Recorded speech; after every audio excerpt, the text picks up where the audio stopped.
It's now time for our Keynote Fireside, and it's my great pleasure and privilege to welcome onto stage two very interesting people, and they have two things in common. Number one is that they're great supporters of entrepreneurs, and number two is that they're both entrepreneurs at heart. So please join me in welcoming Rana Barua. He is the Group CEO of Havas Global in India. He has over 3 decades of experience. He is one of India's leading advertising honchos. Havas Advertising is a great big conglomerate that really helps us find brands that we love.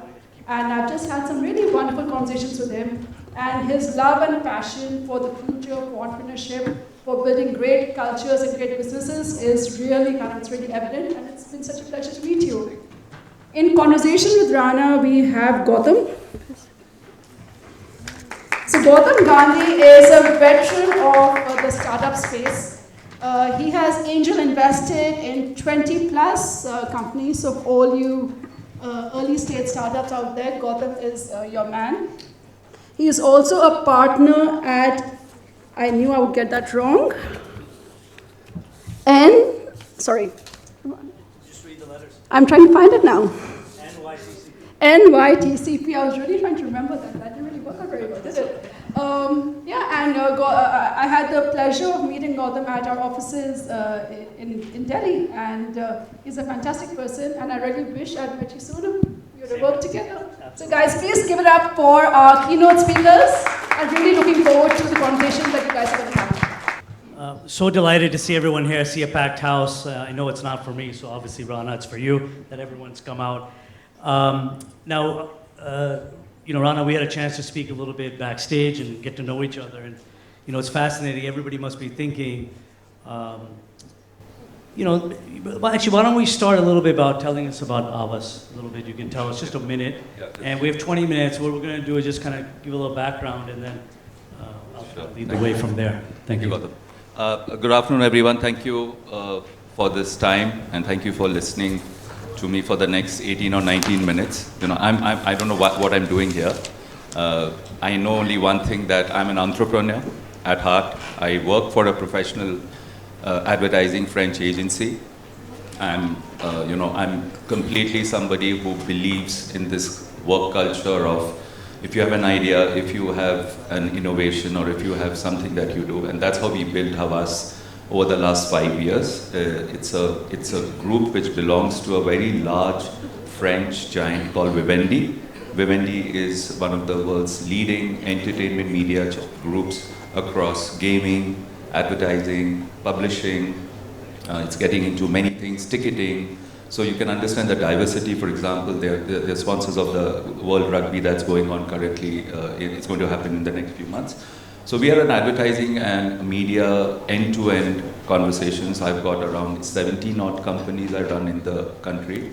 And we've expanded over the last 5 years into becoming a very large group, a communication group, as that's how we call ourselves. And your role in the company is? I am the CEO of the entire group. The group CEO. Yeah. And as I learned from you backstage, you're much more than a group CEO. What else have you Originally, you're from Calcutta. Yes, I'm from Calcutta. So you have a very creative side to yourself, as most people from Calcutta do. If you're from Calcutta and you're sitting in Bangalore, you need to have an edge, right? Yeah, so that's Bangalore right. is a city of startups and entrepreneurs. Calcutta has something called, which we say that if you see a rock, you know what's a rock, right? I think so. So it's called rock, and there's a word called atta. So Bengalis see a rock and they sit on the rock, and the atta starts. And ideas start. That's how we will change the world. Then they don't make any move on it. Yeah. But the cerebral power starts there, and sometimes it lands in Bangalore, and these guys move ahead. So that's what we really pride ourselves on. And before this, you're obviously we talked. You're a fitness enthusiast. You're a daily swimmer, so you keep obviously body, mind. I think health so. I is very think so. important For us, I think for every person in the room, for everybody outside, I think the only way you can be ever ready or thinking every day something new or taking on the challenges is about staying fit. And I think that's something we must do. And so, this panel, I think is actually the most interesting panel today, and I'm sure everyone's wondering why. This is the most interesting panel today. It's because, for everyone who's an entrepreneur in the audience or an investor in the audience, the first job you have to do when you start a company is to tell your story, right? And you're a storyteller at the end of the day, and you help people enable their stories, help them tell their stories. And if you can't tell your story, you really can't start, and you can't begin at all. There's nothing there. So, there's a couple of things I wanted to cover. One is, I wanted to talk, what advice you can give to entrepreneurs in terms of storytelling, how they can tell their story to other investors, how they can tell their story to their customers, how they can tell their story to their users, their employees. There's so many different facets of storytelling that are important. And also for investors, they also have to sell the story to other investors, to other portfolio companies and things like that. That's wanted to cover that. And we are here at AI conference. Everybody saw the keynote from Deep and Rajan. And I don't think people understood exactly what went behind that keynote. Yeah. They literally took a picture of Rajan, took a picture of Deep, and that's it. There was nothing else involved. Yeah. Everything else was taken. And so, like I was telling you yesterday, I met a startup and he said, oh, this AI, generative AI, copywriting, these picture taking, is the death of all agencies. Agencies are finished. Yeah, because I was actually sitting out there and I saw that firm, which I'm forgetting the name, which spoke about translations and everything, and I kept telling my team that I refuse to go up on stage after that because he's going to take away a lot of jobs, which is true. So if you saw what we saw, and that's incredible. Yeah. So I want to also talk about those two things. So why don't we start? Let's start with entrepreneurs in the audience and the storytelling. Why is storytelling important? So I think one of the key conversation points that we pick up every time, and naturally this is a conversation that you guys are facing and everybody's facing in the room, is what we call as how do you position yourself, right? So I think one of the biggest challenges that we do as an agency or a communication firm is we work on positioning what we call as brands or clients or ourselves, right? So I think one of the biggest learnings that you guys will need to understand is that even if it's a 30 seconds or a 1 minute, or you get a corridor kind of a pitch, you need to be very clear on the product and positioning that we do. We work across hundreds of clients across the group, and day in, day out. I just met somebody in the morning. I naturally cannot share anything about that. I can't even share the sector that I met. But I met the CEO and the chairman of a very, very large company who wants to undergo a complete transformation in the next 12 months. And they just appointed us as their agency on record. And the only brief, the reason he wanted to meet me was, his point was, you need to help us position ourselves into a very new age XYZ. So if you see, the positioning starts absolutely at the founder stage, or at the CEO stage, or at the person who's writing. So if all are investors or people who own companies, you need to be very clear about your product or what you're selling. You need to be very clear about the positioning. And of course, there's this price premiumization, that what am I going to sell at? And that's what we work day in, day out with all our clients. And here, naturally, I'm sure there are many of these people who are probably battling it out, that what do I do? I think the first thing, very critical, is get your product and your positioning right. Because if you can't tell a story after that, and that story might be in one slide, that story might be 5 lines, that story might be visuals, because you may go through a 15-page document or 15 slides or 100 slides, and still somebody will get up and say, you know what, I didn't get you. So that's a disaster. That's a disaster. You're not going to get funded. The investor is going to walk out. Or your story, you may think you've got a great idea, but you've not been able to tell a story. So, that's something that we really help a lot of startups. We've been working, like one of our earliest relationships we have in this city is Swiggy. That Swiggy has we have a relationship with Swiggy since the days when they were not even spending a penny. But they brought us on board because they wanted to understand this entire chain of how to go about it. And I met the client yesterday. We had some discussions about Zomato and Swiggy and all. But that's the kind of relationship and partnership we will have with these clients. So, a lot of startups think, how can we afford a firm like yours? Yeah, absolutely. At what stage do we get, you're talking about these bigger companies. You had mentioned that you had actually met Swiggy when there were just two people. Very few people. Yeah. Tell us who pays for that? I mean, and did the investors kind of bring you in and say, hey, help them craft their story, or did the entrepreneurs reach out to you? Just a little bit of advice to the audience, when to bring someone like you in. No, so I think, so we've had, at one time when this was like, there were a lot of startups which were actually coming in the B2C space naturally, which were more consumer facing, not so much in B2B.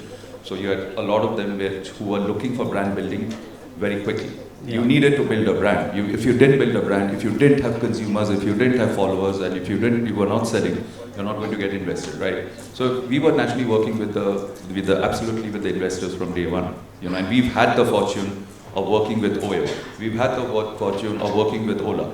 We've had the fortune when Quicker was there. So we became an agency on record, and my colleagues are sitting out there, Mohit and Uday. They manage most of these clients from the beginning, and we've seen that you're normally working either with the owners, which is the founders, or you're working within one town. So it's very, very closed door, because you're actually hearing the right conversations and what needs to be done. And mind you, what he said about the cost factor, or what he said that how do you afford, this is not the conversation. We are not looking at price premiumization there. We want to partner.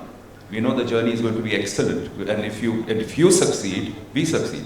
So we work with very strong variable models. So the variable model is that we invest our time, knowing very well that when just don't run away, but means, because we are going to give our heart and soul to the exercise. But if we help you build something which goes out into the market, starts selling, in many cases it will be consumer facing, it starts selling. In many cases there are many of these were B2B, right? The doctor one was absolutely fantastic. You'll be amazed to know that we are the world's largest health agency is ours. It's based out of the US. I have a health division in India, but it's very small. But it's called Havas Health and You. It's actually one of the finest. We handle all the large global clients. Where you may name it, and we have it. So you Pfizer, Novartis, anybody you. So the point is, those are the kind of places where we, like if you're getting stuck in, how do I move forward? What do I do? How do I converse? What do I do? If I need some people to invest in me, what do I do? That's when we step in. We work very closely with a lot of these people, founders and all. And we then, hold your hand and we walk all the way. So let's say a company out here in the audience has raised, I don't know, $1 million. Sure. Several crores. What percentage of that budget should they spend? Let's say it's a B2C company, just for argument's sake. What should they spend on the branding, the marketing, 20% of the budget, 30, 50%? What do you suggest? And is this a stage where they should reach out to you, or should they get more evolved? Should they build in-house marketing first? Should they go right to an agency? It'd be really helpful to give that kind of guidance. I think again, very sensible point, because a lot of them have gone into in-house marketing. Yeah, a lot of people. They feel it's easier, I have control, it's cheaper, etc. And I think I think it's also because, it's also the statement you're making, because it's also the most easily disposable one. You know what I mean? You get 4 people, you make them work, then you say, it's not going to work out for me, it's very expensive, I'm going to let go of them. It doesn't make sense at all. We know names of brands here, but I can tell you of millions of brands which have failed miserably because of that. Because you put in-house people. The in-house people are not the ones who can ever help, right? You may have one person or two, and I'm not talking about marketing teams. We are just talking about in-house people who are trying to replace advertising or media or something, right? And there are many examples. I think when you discuss, if anybody who wants to know that what kind of budgeting you must do, it's absolutely linked to your performance that you want to achieve. So what happens then is that you're very clear about that this is the X percentage, it can be 10% of your, you need to have an A&P budget, which is advertising and promotion budget. You need to have, then you keep aside, this is profit, and you have to keep aside at least 15 to 20% of that for spends. And it's just not at media spends, it can be events.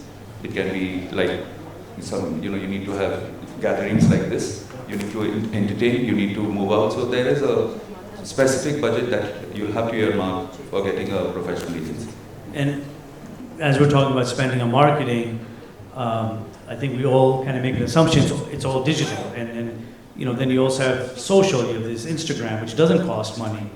How does how do they decide how to do the mix? Actually. Why? Because in India, the classical mediums are still going very strong. So, print is still not dead, TV is never going to die. While the digital platform all platforms have come out, but if you look at the consumption culture, though it's permeating down to, if you go down to tier 1, tier 2, tier 3, you'll find mobiles as the most convenient form of everybody, on mobiles or any kind of other platforms. But the mediums continue, right? So what we are seeing is that all mediums are complementing each other. If you got a story to tell, you need to figure out which medium. You got a messaging, it's about message. I want to dial out a message. A message coming out on a mobile is going to get ignored, but a message out in a print or something will get picked up. So it's about the messaging. We can maybe stop here. Let's get maybe some questions, and then we'll open it up to the tech part, which is AI is going to destroy you, right? You're not going to be around next year. So this is probably the last time you're seeing me on stage, yeah. But before we do that, I just open up to entrepreneurs or investors. If they have any questions, this would be a good sort of time. Who's going to be the brave first person? I don't see, is Vani still here? I'm going to put her on the spot. She's okay. Okay, no one. It's de-linked, right? So, you need to link it to a conversation which they'll get it. Well, there's a startup maybe in the audience that wants to ask a question about how to use you and what to do, is what I was thinking. Yeah. Please, we have a question finally. Okay, great. Someone has to be the first. Thank you for bringing the. Oh, well.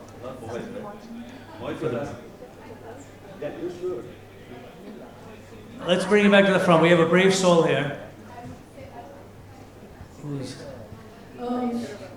If you had to say one thing to a founder, what makes for a great communication pitch in 1 or 2 sentences, what would that be? What makes for a great pitch? Like how do you pitch to an 2 sentences, she's saying. How do I pitch or you? How should they pitch? I think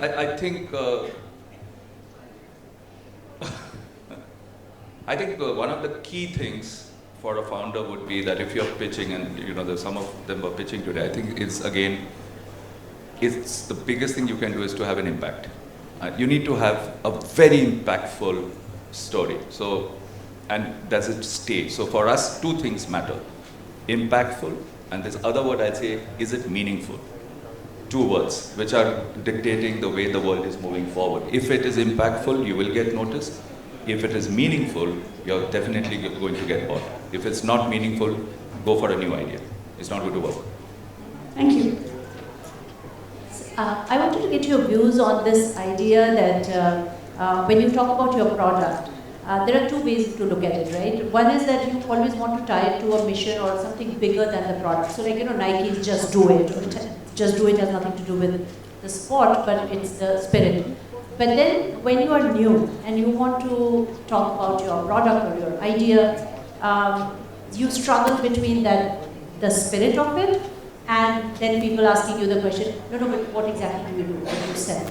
So how do you as a professional, because that's not something that we can do, but how do you as a professional deal with that journey? Yeah, no, I know. It's a very interesting question. I know why you're asking, because what happens is that it's basically what we call as the functional and the emotional, right?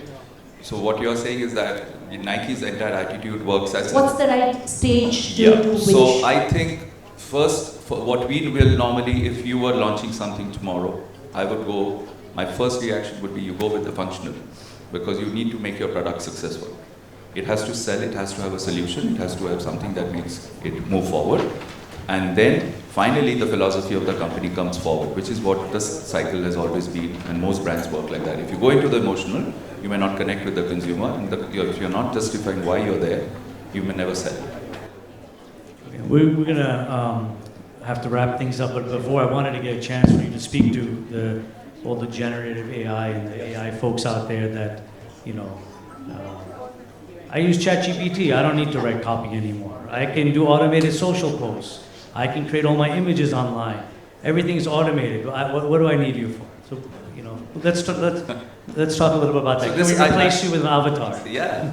No, but I'm saying that, listen, this is real-time life. It's happening. So nobody's running away from the fact that is AI going to take away a lot of functions, and AI is going to kind of change. And also, do you use AI right now within your? Yeah, they do use AI. They are using AI. You saw what they use it for. You're using it for idea generation. You're using it for copy.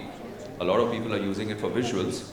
But the only thing that we will continue to say from our world, which is the world of advertising, media, and creativity, that AI is going to enhance a lot of skill sets. AI is going to speed up things. AI is going to replace certain processes. AI is going to help you with data. AI is going to help you with technology, which is, remember, our entire industry, advertising, media, everything is based on technology. Without tech, we cannot survive. So it's our entire platforms are tech. Everything is running on tech, because it's not just computers and everything, it's everything. Every single planning cycle that goes through, the plans that are being made is based on tech. So we are very, very obvious that AI is going to take away a lot of our conversations and all, but the way we use AI is not going to replace ideas. So that is very clear, that ideas and storytelling and communication will continue no matter what happens. AI is going to probably become a facilitator. Like the digital world, when it came some 20 years back, it had said that, oh my God, digital is going to take away everything, right?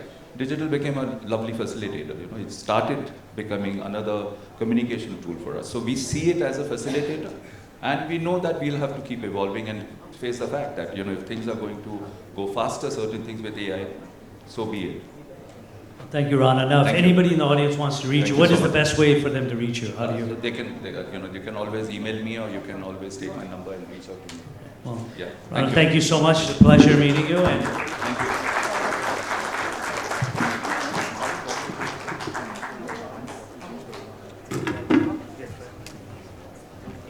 Small token of appreciation. Thank you so much. Thanks.